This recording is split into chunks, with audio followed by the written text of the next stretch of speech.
After a spectacular 2-year run at Hoffenheim, Nico Schulz joined Borussia Dortmund for a cool 28 million euros in 2019. However, since then, he's hardly been in the headlines for positive reasons. Take his form for one.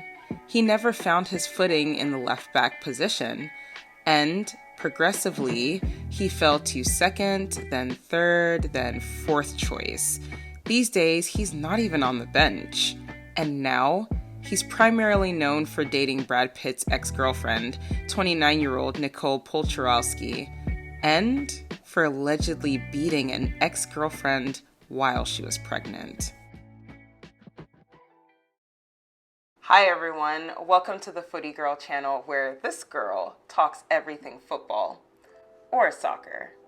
Today's topic is obviously Nico Schulz, who has been in the media for some not so good reasons these past couple of days. So, how did Schulz go from rising football star to alleged abusive womanizer, making headlines from BBC to Bill? Well, the story about the latter half is still developing, but I think it's safe to say that much like his personal life, Schulz's professional life has gone from bad to worse. And in his case, I think his tumultuous personal life has had a direct effect on his career. Since this channel is primarily about football, I would like to take some time to talk about how his career started off very well and very promising, then essentially veered into a path of destruction based on his negative decisions in his personal life. Of course, a lot of what I say in this video are based on theories, but I've tried to incorporate some proof to back those theories up. Feel free to skip around using the timeline in the description box. Born on April Fools, Schulz, a joke of a...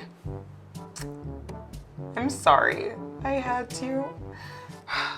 Born on April 1st, 1993, 29-year-old Nico Schulz was born in Berlin and cut his teeth as a footballer with Hertha Berlin, his hometown club. He got his first start at professional level at the tender age of 17 with Hertha Berlin's first team in the Bundesliga, which was, for him, essentially a dream come true, as he turned down offers from overseas in order to play with Hertha. He impressed so much at Hertha, he ended up accepting an offer to move to Gladbach in 2015. However, he hardly played for the Fouls due to an ACL injury that had him out for essentially the entire 2015-2016 season. Schulz eventually recovered from his injury though, and moved on to Hoffenheim, where he shined. Schulz was a frequent starter at Hoffenheim, and during his 2 years there, he gave an impressive 13 assists, which is pretty amazing for a defensive player. He had a good number of apps at the international level for the club at the Europa League and the Champions League, Hoffenheim's first ever Champions League campaign, led under the charge of current Bayern coach Julian Nagelsmann. And Schulz earned the first of his 12 caps for the German national team in 2018. One of the biggest feathers in Schulz's cap at the time was scoring a 90-minute winner for Germany against the Netherlands during the UEFA Euro 2020 qualifiers. Ironically, during his time at Hoffenheim, Bundesliga.com touted Schulz as a player who was very disciplined and always kept his eye on the prize despite circumstances, occasionally veering him off the path to having an incredible career. His impressive showings for Hoffenheim earned him a contract to play for Borussia Dortmund in front of the Gelbe Wand. With much media fanfare, in 2019, Nico Schulz joined BVB along with Thorgan Hazard and Julian Brandt. And interestingly, over the years, all three have had lapses in their form. But for Schulz, this occurred at another level. It didn't take long for Dortmund fans to realize he didn't bring an ounce of his Hoffenheim form along with him. According to Fear the Wall, the captures of both Thorgan Hazard from Borussia Mönchengladbach and Julian Brandt from Bayer Leverkusen looked like excellent pieces of business, and later the addition of Nico Schulz seemed to be the icing on the cake. However, all three 2019 signings have had nightmare 2020-2021 campaigns, but Schulz has failed to get going for 2 seasons now. Schulz eventually became an inconsistent starter, then an inconsistent backup, then a bench player, then not even included on the bench. Eventually, he was added to BVB's to sell list. Why? Well, a lot of his success at Hoffenheim was credited to the fact that he played as a left fullback. This allowed him to, of course, take up defensive duties and boss the flank at the same time. Fear the Wall said, upon his arrival in Dortmund, Schulz was converted to a traditional fullback under then head coach Lucien Favre. And unfortunately, Schulz never looked comfortable despite being the first choice from the off. And there began the fading of Schulz's Midas touch and disappearance of his starting place on the squad. As for his passing skills and offensive mindedness, well, Schulz has only provided 3 assists in just as many years at BVB. Now, a football player's personal life doesn't always interfere with their performances. Take Manuel Neuer, for example. After only 3 years of marriage, Neuer left his wife, Nina Weiss. Then, just several weeks later, he took to social media with his teenage girlfriend, Annika Bissell, who is over 15 years his junior. And yes, she does look hauntingly similar to Nina. In fact, I'm not sure which is creepier, the fact that his girlfriend is almost half his age, or the fact that Nina and Annika look almost identical. Through the media circus, Neuer's shot-stopping, sweeper-keeping performances never wavered, though. As for Schulz, it's interesting to notice how major changes in his personal life have essentially had a direct impact on his performances. After breaking up with past girlfriends, including the mother of his daughter Layla and son Leo, Maria Pletz, and the mother of his child born in 2020, who is currently being identified in the German media as Jay, Schulz's performance took a noticeable nosedive for reasons football fans didn't attribute to his personal life at the time. Schulz promptly found a new girlfriend after breaking up with his ex in 2020, and he also found relevancy off the pitch and in the media when he announced his relationship with Nicole Poltrowski, Brad Pitt's ex-girlfriend. He confirmed his connection with fellow German Poltrowski with steamy photos on Instagram. Actually, the two are not shy about their relationship at all. Contrary to Schulz's calm, cool, quiet demeanor, he and Nicole, or Nico as she calls herself, interestingly, posts lots of steamy photos together on Instagram. Well, just her now that Nico has deleted his account. All these exploits seem to have shifted his attention from the game. I mean, with 3 young children from 2 different mothers and a supermodel girlfriend who needs your attention, it's easy to understand how Schulz doesn't really have the time to improve his passing skills. Of course, everything has now come to a head as the mother of his daughter claimed that Schulz was physically abusive to her toward the end of her pregnancy.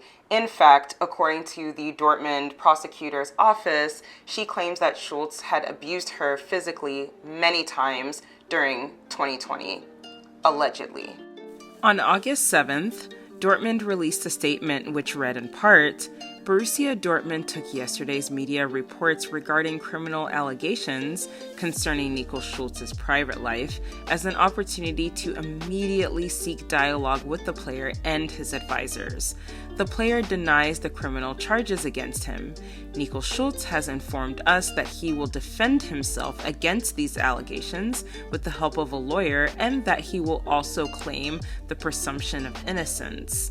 Since this is a pending procedure in the early stages of the investigation, and the factual and legal situation for Borussia Dortmund is extremely unclear as of today, we are currently unable to make any reliable and legally certain decisions regarding labor law and disciplinary measures. However, we reserve the right to do so at any time for a point in time when we objectively know more. Borussia Dortmund will not be making any further comments at this time. Schulz has, of course, denied the allegations, and as of right now, he still has his contract with BVB. But considering the fact that Schulz has since deleted his Instagram account and a WhatsApp conversation between himself and his girlfriend where he essentially admits to the abuse and mocks her for discussing it, it looks like Schulz is quite guilty here. Additionally, according to Dortmund prosecutor Sonja Faderman, his house was searched and certain pieces of media were confiscated. Now, keep in mind, I am not a German speaker. I used Google Translate in order to get the gist of these WhatsApp messages. Then I summarize the content, and that's what you'll see in the subtitles. However, you'll find that Schulz never denies any of the allegations.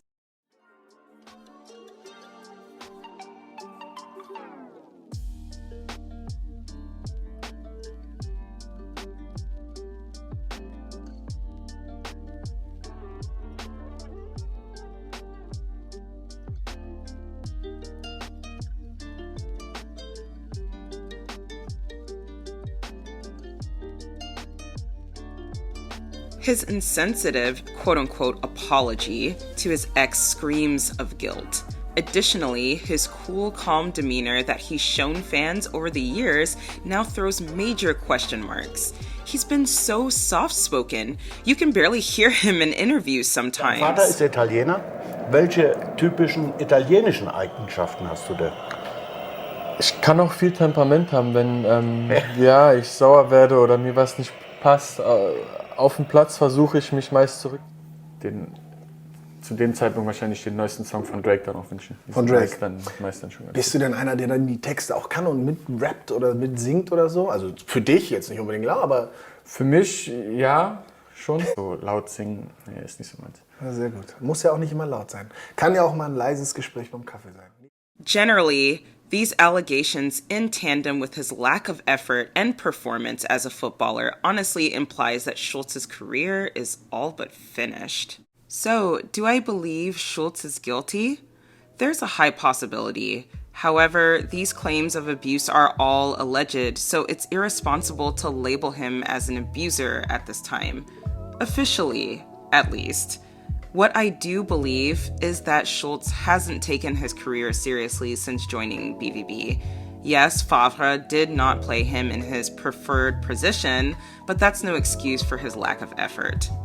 Of course, he's old enough to have learned better, but Schulz's relationships over the years make it apparent that he has difficulty, or at least a very high level of ineptitude when it comes to managing his personal life and also his professional life.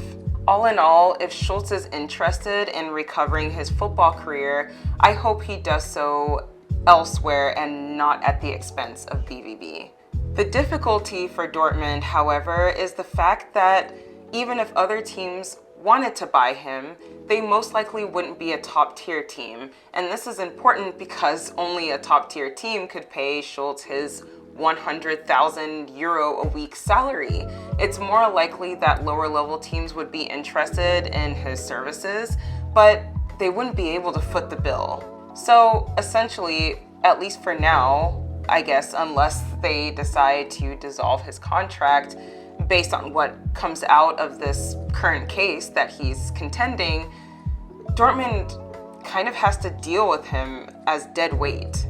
Of course, many netizens, particularly on Twitter, have presumed Schulz's guilt, and it's kind of hard to blame them.